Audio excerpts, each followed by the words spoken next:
Highlights from Robert F. Kennedy Jr.'s withdrawal speech.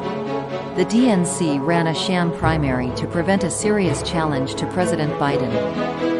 When Biden bungled the debate performance, the same DNC operatives appointed a successor who was so unpopular with voters that she dropped out in the 2020 election without winning a single delegate. As of this point, Vice President Harris has not appeared in a single interview or unscripted encounter with voters. The DNC and its media organs engineered a surge of popularity based upon nothing. No policies, no interviews, no debates, only smoke and mirrors. In Chicago, a string of Democratic speakers mentioned Donald Trump 147 times on the first day.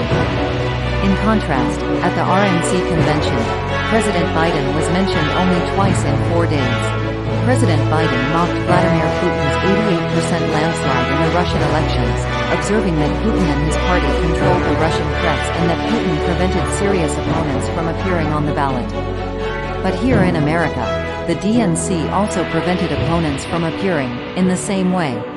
This week a federal judge, Terry Doughty, upheld the injunction against President Biden following the White House's censorship project.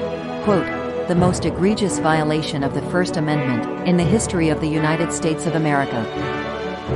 The 155-page decision details how just 37 hours after he took the oath of office, President Biden opened up a portal and then invited the CIA, the FBI, CISA, DHS, the IRS, and other agencies to censor me and other political dissidents on social media.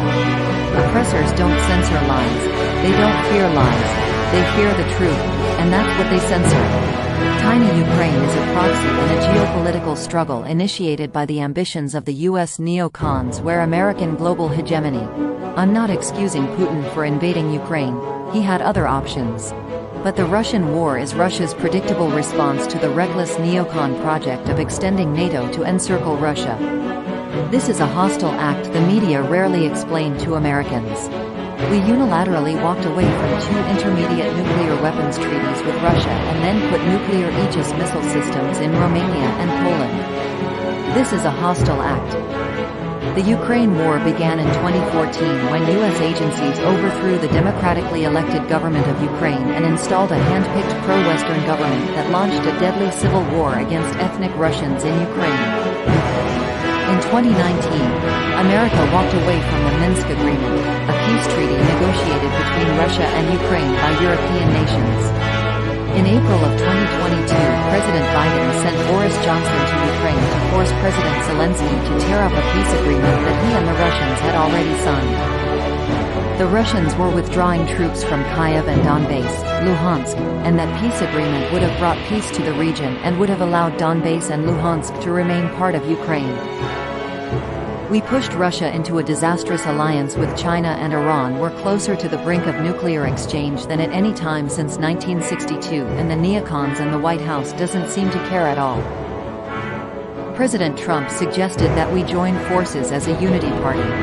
We talked about Abraham Lincoln's team of rivals, arrangement that would allow us to disagree publicly and privately and furiously if need be on issues over which we differ while working together on the existential issues upon which we are in concordance. I was a ferocious critic of many of the policies during President Trump's first administration, and there are still issues and approaches upon which we continue to have very serious differences. But we are aligned with each other on other key issues like ending the forever wars, ending the childhood disease epidemics, securing the border, protecting freedom of speech, unraveling the corporate capture of our regulatory agencies, getting the U.S. intelligence agencies out of the business of propagandizing and censoring and surveilling Americans, and interfering with our elections. Vice President Harris declined to meet or even speak with me. We spend more on healthcare than any country on earth, twice what they pay in Europe, and yet we have the worst health outcomes of any nation in the world. We're about 79th in health outcomes, behind Costa Rica, Nicaragua and Mongolia. In the year 2000, the autism rate was 1 in 1,500. Now, autism rates in kids are 1 in 36, according to the CDC. 77% of our kids are too disabled to serve in the United States military. What is happening to our country, and why isn't this in the headlines every single day? In Japan, childhood obesity rate is 3% compared to 50% here. Half of Americans have pre-diabetes or type 2 diabetes. When my uncle was president of our country, we spent $0 on chronic disease. Today, government healthcare spending is almost all for chronic disease, and it's double the military budget and is the fastest growing line item in the federal budget. We need to do three things. First, we need to root out the corruption in our health agencies. Second, we need to change incentives in our healthcare system.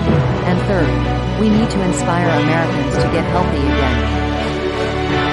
75% of the FDA's funding doesn't come from taxpayers. It comes from pharma and pharma executives. If President Trump is elected and honors his word, the vast burden of chronic disease that now demoralizes and bankrupts the country will disappear. The most unifying theme for all Americans is that we all love our children.